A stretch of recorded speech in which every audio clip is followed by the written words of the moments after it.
amazing, amazing when you look at Notre Dame and the rest of the schedule. Listen, again, expansion of the playoff. Their season's still very much alive when you're talking about making the playoff. On the road at Purdue, then you got Louisville later in the month, and then Georgia Tech, Navy.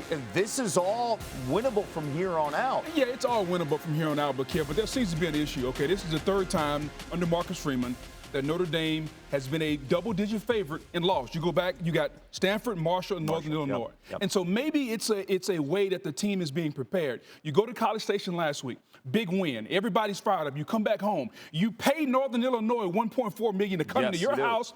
It's supposed to be a win, and you lose. I think Marcus Freeman has to go back and reevaluate how the message to his team, how he's getting his team ready, because clearly there have been several cases, not just once, not twice, but 3 times where his team has not been ready to play. More importantly, you look at Riley Leonard, the quarterback, hasn't been really good. He was gutty last week at Texas A&M in College Station, but today he was bad.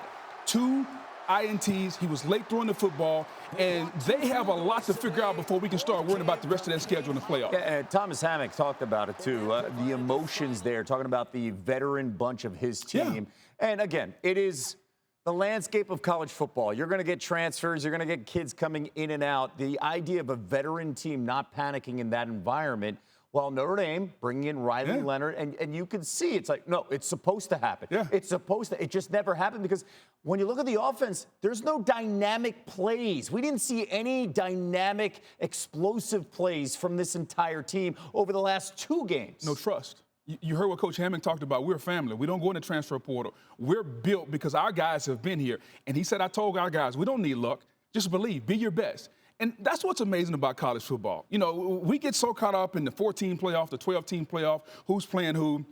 Any given Saturday still exists. Yeah. And you saw a team that believed. You saw a coach that coached his players to believe. And that's what's special about college football. And as long as we can keep that, a coach with pure emotion. He went into a place that he wasn't supposed to win in, but he got his team to believe. He's not crying for himself. He's crying because his team believed in themselves, and he was able to guide them to the victory. And Kevin, when you look at Notre Dame, again, when you go into the transfer portal, Florida State, Notre Dame, and you get a transfer quarterback, and that quarterback doesn't play well, now as a coach, you have to reevaluate how are you going to handle it going forward. Because the guy that's in the locker room, meaning that transfer quarterback, hadn't been there long enough. He doesn't have enough pellets on the wall. How do you look at him? How does his teammates look at him? Can Riley Leonard go back in that locker room after today's performance and still get a, hey, bud, it's going to be okay? Yeah. Is he going to get that pat on the back? That's something Marcus Freeman has to coach. And it's only in this transfer portal era where you have to coach your team to continue to love this transfer quarterback. Otherwise, your season could go downhill. So that's something everybody doesn't talk about in this era of transfers. Northern Illinois, 388 total yards. Yeah. They controlled the tempo of the entire game. 35 minutes of time possession. Getting those 2 turnovers.